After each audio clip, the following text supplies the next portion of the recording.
Au Liban, les combats ont repris en début d'après-midi. Les Syriens se renforcent. Le chrétien Aoun dénonce les Ponce Pilate occidentaux, tandis que Moscou relaie Paris et insiste sur l'urgence d'un cessez-le-feu.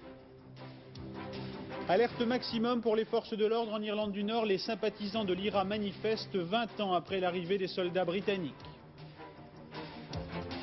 Les prix de l'été en hausse évidemment sur les côtes aquitaines et méditerranéennes. Contrôler la valse des étiquettes reste très difficile. 4x4, le marché des 4 roues motrices explose en France. 40 000 immatriculations en 1988, du tout-terrain que l'on trouve de plus en plus en ville. Madame, Monsieur, bonsoir. Si Beyrouth est rayée de la carte, ce sera le grand crime de cette fin de siècle. C'est ce que vient de dire le cardinal Lustiger. C'est en France la dernière réaction en date des nombreuses réactions sur les combats qui déchirent à nouveau Beyrouth et ses environs depuis la fin de la matinée. L'archevêque de Paris poursuit. Il y a comme cela dans l'histoire des événements tragiques et décisifs. Il conclut, ces lâchetés sont la honte de l'humanité.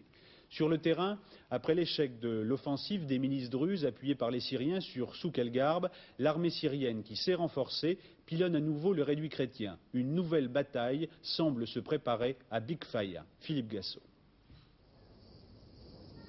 C'est sans doute une diversion, mais les combats se sont déplacés sur Big Faya, Douar et Ain Tefaha. Souk el-Garb n'est pas tombé. Pourtant, hier matin, les premiers éléments druzes, les Palestiniens dissidents et pro-syriens d'Abu Moussa, appuyés par des éléments communistes et aussi, dit-on, côté chrétien, par le fameux Hachem Mala, attaquent. Hachem Mala est celui qui a réduit les opposants de la ville d'Hamma en Syrie, 20 à 30 000 morts en 1982. L'attaque se développe sur 5 axes. Le premier poste au nord de Souk el-Garb tombe. L'école de Keffoun est prise. L'hôtel Kifa tombe à son tour. Puis c'est la source Saba. La 10e brigade de l'armée régulière libanaise abandonne ses positions avancées et se regroupe. Aoun décide alors d'envoyer l'élite, la 8e brigade. Pour cela, il faut découvrir une partie de la ligne verte tenue par la 8e. Samir Jaja, le chef des forces libanaises, accepte de remplacer avec ses hommes les postes abandonnés en ville. La 8e brigade quitte la ligne verte et monte sur Souk el-Garb, qui tient toujours. C'est alors que des éléments druzes, appuyés par les hommes d'Obeka, tentent une percée à Ras el-Madeh, tout près du passage du musée en plein centre-ville, afin de dégarnir le front sud. Pas un seul soldat syrien ne participe aux attaques, pas directement. Ils sont en 2e ligne et assurent les préparations d'artillerie, l'approvisionnement en munitions et les transports de troupes. Sur le fort de Hoffen, la bataille tourne au corps à corps. La nuit a permis de refaire le plein de munitions. Les combats ont repris ce matin dans la fumée des bombes. L'importance stratégique de Souk el-Garb est très limitée. À 900 mètres d'altitude, la colline menace le palais présidentiel, mais c'est surtout un symbole, le Verdun libanais, repris en 1982. Pour les chrétiens, jusqu'à présent, ils ne sont pas passés, mais pour combien de temps? Et la diplomatie ira-t-elle assez vite? Alors que près d'1 million de Beyrouthins sont toujours terrés ce soir dans les abris, il y a 2 éléments à ajouter à ce dossier. D'abord, les déclarations de l'ambassadeur syrien à Paris, c'était dans le journal de 13h. Avant de l'écouter, un rappel. Il y a aujourd'hui 35 000 soldats syriens au Liban et selon la police libanaise, 25 soldats syriens auraient été tués dans les combats d'hier. Nous considérons que cette crise libanaise doit et ne peut être résolue que pacifiquement. Alors nous ne sommes pas avec le partisan de l'emploi de la force. Autrement, nous aurons pu depuis longtemps employer la force. C'est pourquoi nous ne sommes pas une partie prenante dans ces combats, d'autant plus que les partis patriotiques sont des partis souverains et ils ne sont pas à nos ordres. Le général Aoun maintenant, le leader du camp chrétien, ses troupes ont tenu en échec hier les forces druzes appuyées par les Syriens. Pour lui, la Syrie ne comprend que le langage de la force. Le Syrien est un régime de l'autre siècle. Il faut tenir un autre langage. Il faut un langage ferme et militaire avec lui. Les initiatives politiques, ça ne fonctionne pas. On parle de libération, on ne parle pas d'un conflit de frontières. Nous sommes un pays occupé et la Syrie ne reconnaît pas notre souveraineté et notre indépendance. Voilà le problème. Alors, dans le même temps, Paris verrouille son action diplomatique. Les émissaires du Quai d'Orsay ont été ou sont à Damas, à Tunis, auprès de la Ligue arabe, au Vatican, chez Jean-Paul II, mais aussi au Maroc, en Arabie saoudite et en Algérie. Enfin, le directeur de cabinet de M. Dumas, le ministre des Affaires étrangères, est attendu ce soir à Moscou. Dans la capitale soviétique, on semble vouloir relayer l'initiative française sur le thème de l'urgence d'un cessez-le-feu. Dans une déclaration commune signée fin juillet à Paris, Mikhaïl Gorbatchev et François Mitterrand s'étaient déclarés prêts à concourir par tous les moyens aux efforts de paix au Liban. Et demain doit arriver à Moscou un émissaire du gouvernement français, Jacques Andréani, le chef de cabinet de Roland Dumas. L'URSS, qui a longtemps été un allié inconditionnel de la Syrie, répète qu'il est urgent de concentrer tous les efforts pour aboutir à un cessez-le-feu. Moscou semble donc se positionner de plus en plus comme un arbitre au Proche-Orient et le porte-parole du ministère soviétique des Affaires étrangères a d'ailleurs répété aujourd'hui que l'URSS est en contact avec toutes les parties impliquées dans le conflit libanais. Le porte-parole a aussi souligné que le comité tripartite arabe, qui réunit les chefs d'État du Maroc, de l'Algérie et de l'Arabie saoudite, a besoin d'un soutien plus ferme et mieux coordonné de la part de la communauté internationale. Un gage de bonne volonté de Moscou, surtout quand on sait que le comité tripartite envisage le retrait du Liban de toutes les troupes syriennes. En Irlande du Nord, de nouveaux heurts ont eu lieu à Belfast entre forces de l'ordre et de jeunes manifestants. Ce soir, la police est en état d'alerte maximum alors qu'à l'occasion du 20e anniversaire de l'intervention britannique, les catholiques sympathisants de l'IRA, l'armée républicaine irlandaise, s'apprêtent à manifester. Antenne 2 en Irlande du Nord, Jérôme Bonny et Roger Motte.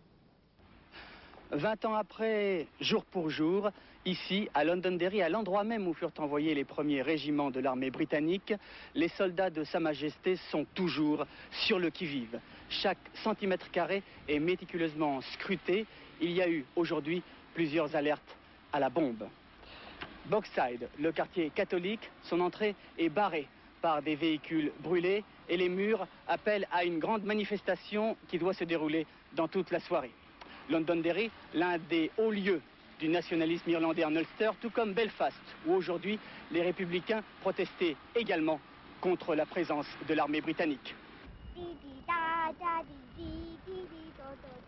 20 ans de torture, laissez-nous en paix, proclament les pancartes de ces habitants de Falls, réunis devant la caserne britannique, véritable forteresse hérissée de caméras au cœur du quartier catholique. Hier, Bernadette Devlin, qui fut l'égérie de la campagne pour les droits civiques en 69, juste avant l'intervention des troupes britanniques, et fut plus tard le plus jeune député du Parlement anglais élu par les Républicains, Bernadette Devlin, 20 ans après, clamait devant la population des ghettos catholiques son amertume. Selon elle, rien n'a vraiment changé en 20 ans. Et de donner son analyse de la présence de l'armée britannique. Le rôle d'une armée, c'est, l'arme à la main, de maintenir les propriétés, le territoire et le pouvoir de son gouvernement quand le gouvernement lui-même n'est plus capable de le faire. En 1969, quand l'armée est venue, ce n'était pas pour sauver les quartiers catholiques de la rue de Bombay ou de Bogside, ce n'était pas pour sauver les nationalistes, c'était pour sauver le gouvernement britannique. Dès le début de la matinée, pour ce 20e anniversaire de cette intervention, des incidents éclatent dans les quartiers pauvres dont Bernadette fut l'élu. Cocktail Molotov contre balles en plastique, violence ordinaire, quotidienne dans ces quartiers. Vous voudriez qu'un autre pays envahisse le vôtre? Mais c'est déjà de l'histoire ancienne, vous le ressentez encore? Bien sûr, nous vivons dedans de génération en génération. Nous sommes élevés comme ça, ils n'ont rien à faire ici. Pensez-vous que brûler des bus ou des camions soit une solution? C'est la propriété du gouvernement britannique. Les catholiques de Belfast ne sont pas tous derrière ces activistes. Les modérés, en majorité, même s'ils critiquent sévèrement l'attitude des soldats britanniques, pensent que la situation actuelle, la tension persistante entre communautés, font qu'on peut difficilement envisager le départ de ces troupes du jour au lendemain. Il y a 20 ans, l'armée britannique intervenait dans une province de la couronne au bord de la guerre civile. Les troupes de Sa Majesté y sont encore aujourd'hui. La haine, qui s'exprimait alors dans les deux communautés catholiques et protestantes, a fait depuis plusieurs milliers de victimes. Philippe Arroir. Le 14 août 1969, les soldats britanniques débarquent en Irlande du Nord, à la demande du gouvernement de la province. Ils viennent suppléer la police de l'Ulster, qui ne peut plus contenir les heurts violents entre protestants et catholiques. Les troubles les plus graves avaient eu lieu le 12 août, à Londonderry, puis à Belfast. On avait relevé 7 morts et 750 blessés. Au départ, les soldats britanniques avaient été bien accueillis par les catholiques, minoritaires, qui ressentaient un besoin de protection. Ils n'avaient pas confiance en la police composée de protestants. L'IRA mène alors une campagne terroriste contre ce qu'elle appelle une armée d'occupation. Les soldats ripostent sans ménagement contre la communauté catholique dans son ensemble, qui devient hostile. Aujourd'hui encore à Belfast, dans le quartier catholique, les murs réclament le départ des militaires qui ont été la cible constante de l'IRA. Nous pensons que la présence britannique, et pas seulement l'armée, mais la présence politique et économique est cause de l'instabilité en Irlande du Nord. Notre position, c'est le retrait de cette présence coloniale. Chez les catholiques modérés, l'IRA s'est discrédité en s'attaquant à des cibles civiles, comme ici à Enniskillen. En 20 ans, il y a eu 2700 victimes en Irlande du Nord. La grande majorité de la population, catholique et protestant, pense que ça suffit. La présence de l'armée britannique est perçue comme un mal nécessaire, y compris dans les milieux catholiques. Il y a tant d'armes dans les deux côtés, entre les militants protestants et les militants catholiques, que ça pourrait devenir très très mauvais. Nous avons besoin des troupes, mais nous voulons une présence aussi discrète que possible. Les choses se sont bien améliorées en Irlande du Nord depuis 20 ans. La réalité, c'est qu'on vit ici à peu près normalement, malgré les attentats et les règlements de compte entre extrémistes des deux bords. Mais pour vivre tout à fait normalement, les Irlandais du Nord ont besoin de patience, de beaucoup de patience. En Afrique du Sud, le parti au pouvoir achève sa crise. Le président Botha, au pouvoir depuis 21 ans, vient d'annoncer sa démission. Il est contesté par les siens à 3 semaines d'élections législatives. Explication de ce conflit entre un homme de fer à l'autorité déclinante et une nouvelle génération au pays de l'apartheid. Véronique Tavo. Peter Botha démissionne. Le président sud-africain vient tout juste de l'annoncer dans une déclaration télévisée. « Ignoré de mes ministres, je n'avais pas d'autre choix », a-t-il déclaré. Un ton grave et solennel, mais une démission sans surprise. Depuis plusieurs jours, une grave crise secoue le gouvernement sud-africain. Face à face, 2 hommes, 2 ambitions politiques, 2 rivalités. Peter Botha, l'actuel président de la République, Frédéric de Klerk, l'actuel ministre de l'Éducation, mais aussi et surtout le président du Parti national, le parti au pouvoir. La crise entre les 2 hommes couve depuis l'élection de Frédéric de Klerk à la tête du parti en février dernier. Successeur désigné de Peter Botha, Frédéric de Klerk s'est un à un assuré du soutien des ministres du gouvernement. Résultat aujourd'hui, la crise éclate. Peter Botha, seul face à l'ensemble de ses ministres, cède après avoir dirigé pendant plus de 10 ans le Parti national. C'est Frédéric de Klerk qui devrait assurer l'intérim de la présidence jusqu'aux élections législatives du 6 septembre prochain. En Pologne, le Premier ministre Kiszczak a l'intention de renoncer à former un gouvernement. C'est ce qu'on apprend ce soir à Varsovie de sources officielles. C'est le leader du parti paysan, un parti allié des communistes, qui pourrait être chargé de former un gouvernement. Dans le même temps, à Moscou, un porte-parole du ministère soviétique des Affaires étrangères estime que Solidarité complique la situation en Pologne. À Varsovie pour Antenne 2, Jacques Merlino. En proposant de former un gouvernement sans communistes, Lech Walesa a complètement bouleversé les données de la vie politique polonaise. Le leader syndicaliste était ce matin à Varsovie, où il devait être reçu par le Premier ministre, le général Kiszczak. Dans le hall de l'hôtel Europejski, il attendait que le pouvoir lui dise où et quand aurait lieu cette rencontre. Mais rien ne vint, et après quelques heures d'attente, Lech Walesa reprenait sa voiture et la route de Gdansk. Ce rendez-vous manqué est tout à fait caractéristique de la confusion qui règne ici. Le Parti communiste, balayé lors des dernières élections, ne peut accepter de quitter le pouvoir. Mais les règles parlementaires qu'il a mises en place l'empêchent de former un gouvernement. C'est donc l'impasse, et dans ce contexte exceptionnel, on accorde évidemment une grande attention à tout ce qui se dit à Moscou. L'éditorial de la Pravda de ce matin est, pour cette raison, largement commenté. L'organe du Parti communiste soviétique estime en effet que Lech Walesa agit de manière anti-parlementaire et l'accuse indirectement de vouloir prendre immédiatement le pouvoir. Il semble en tout cas de plus en plus clair que le libéralisme de M. Gorbatchev se trouve pris au piège à Varsovie. Helmut Kohl, le chancelier ouest-allemand, a téléphoné au numéro 1 est-allemand, Erich Honecker, pour tenter de trouver une solution dans le dossier des réfugiés est-allemands. Ils sont actuellement 320 à avoir demandé la protection des ambassades d'Allemagne de l'Ouest, installées par exemple à Budapest ou encore à Berlin-Ouest. Bonn vient de décider de fermer pour une durée indéterminée son ambassade en Hongrie, que l'on voit ici. Elle est occupée depuis 8 jours par 180 Allemands de l'Est qui veulent émigrer.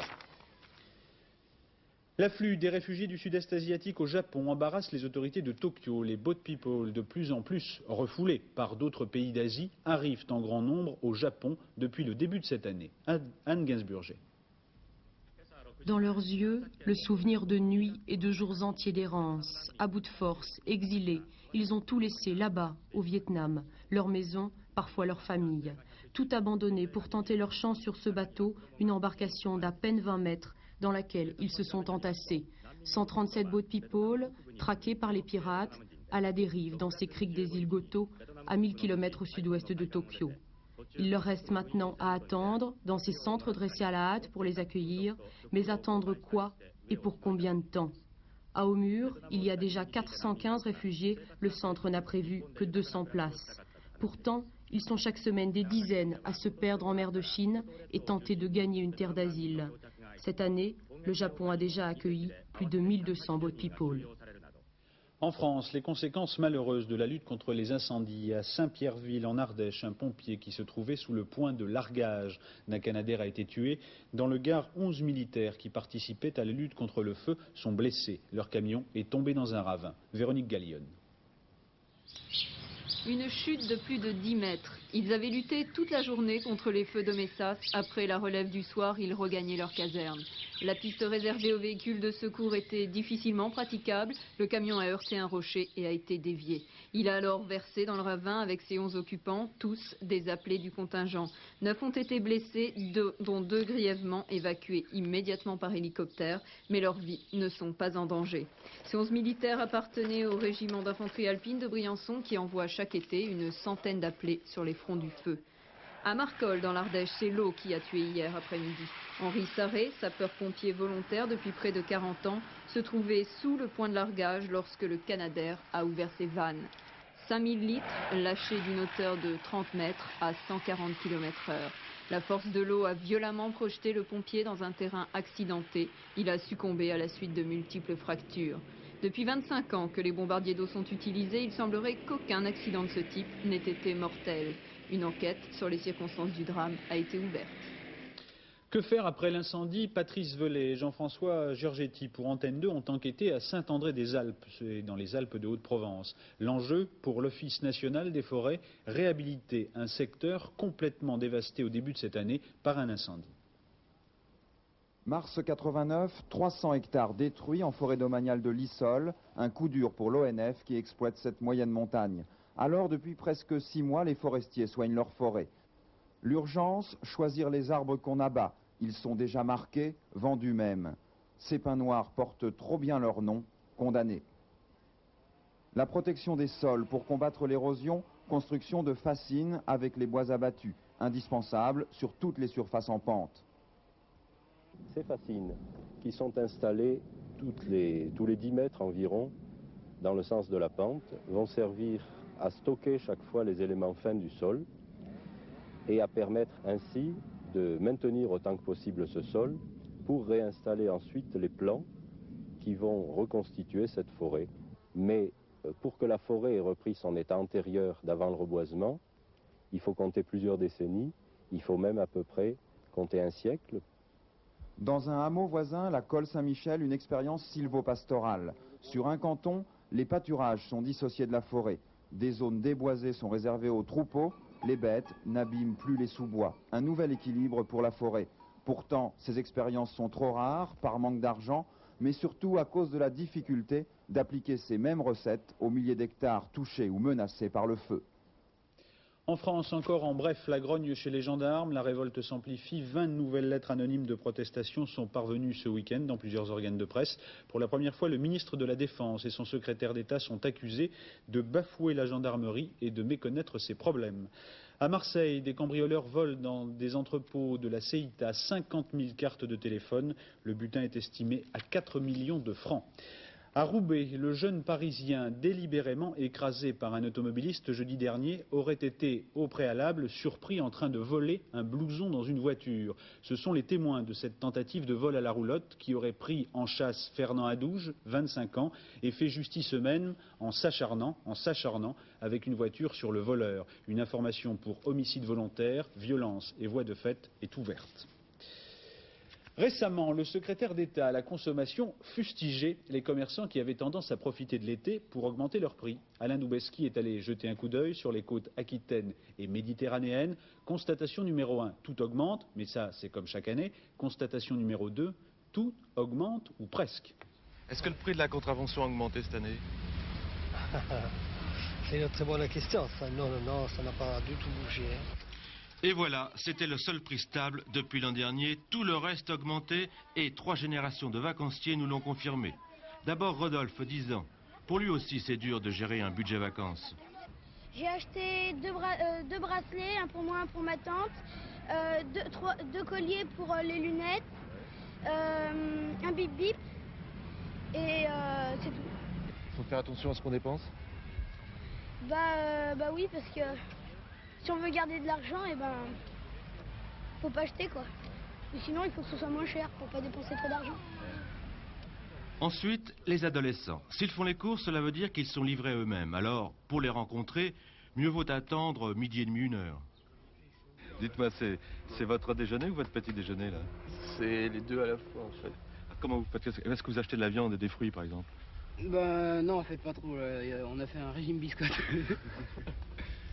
C'est cher les biscottes? Bon, pour les paquets de 100. Pour la marque du magasin. Sinon, la boisson, c'est cher? Dans la petite boutique, là, la boutique du camping, c'est assez cher. Troisième génération, les adultes. Situation très variée. Les hypermarchés, ça va.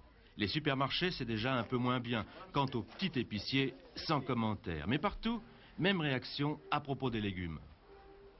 Est-ce que vous avez constaté une différence de prix entre... Ah oui, je peux même vous dire que l'escarole est très chère. Combien? 13,50 francs 50. Petit paquet d'oignons blancs, où il y a 3 oignons blancs, diamètre, je sais pas, 70 mm environ, 800 francs, enfin, 8 balles. Mais le meilleur est encore pour la faim, ou plutôt pour la soif. Après une journée de travail, nous allons boire un verre.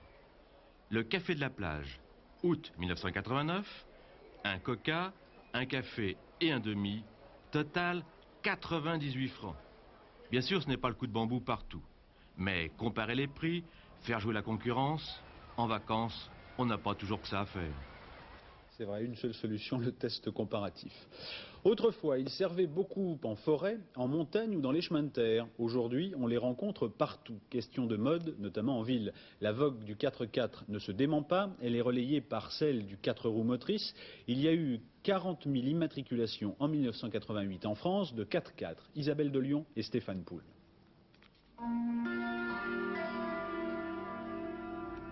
Les rois du 4x4 restent les véhicules dits de franchissement, capables de passer partout comme cette PX33, reconstitution d'une Mitsubishi des années 30.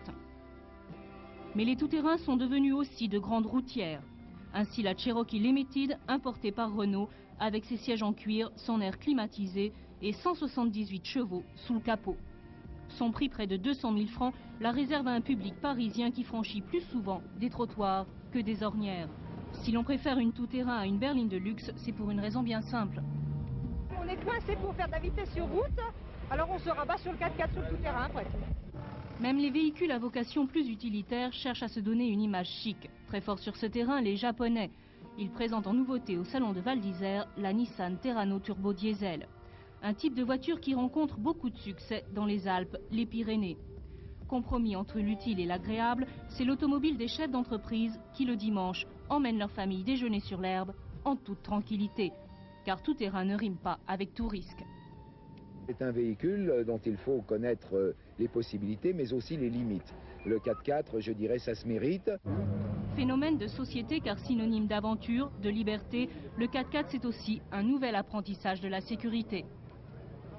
Il y a des choses qu'on fait sur le terrain avec un 4x4.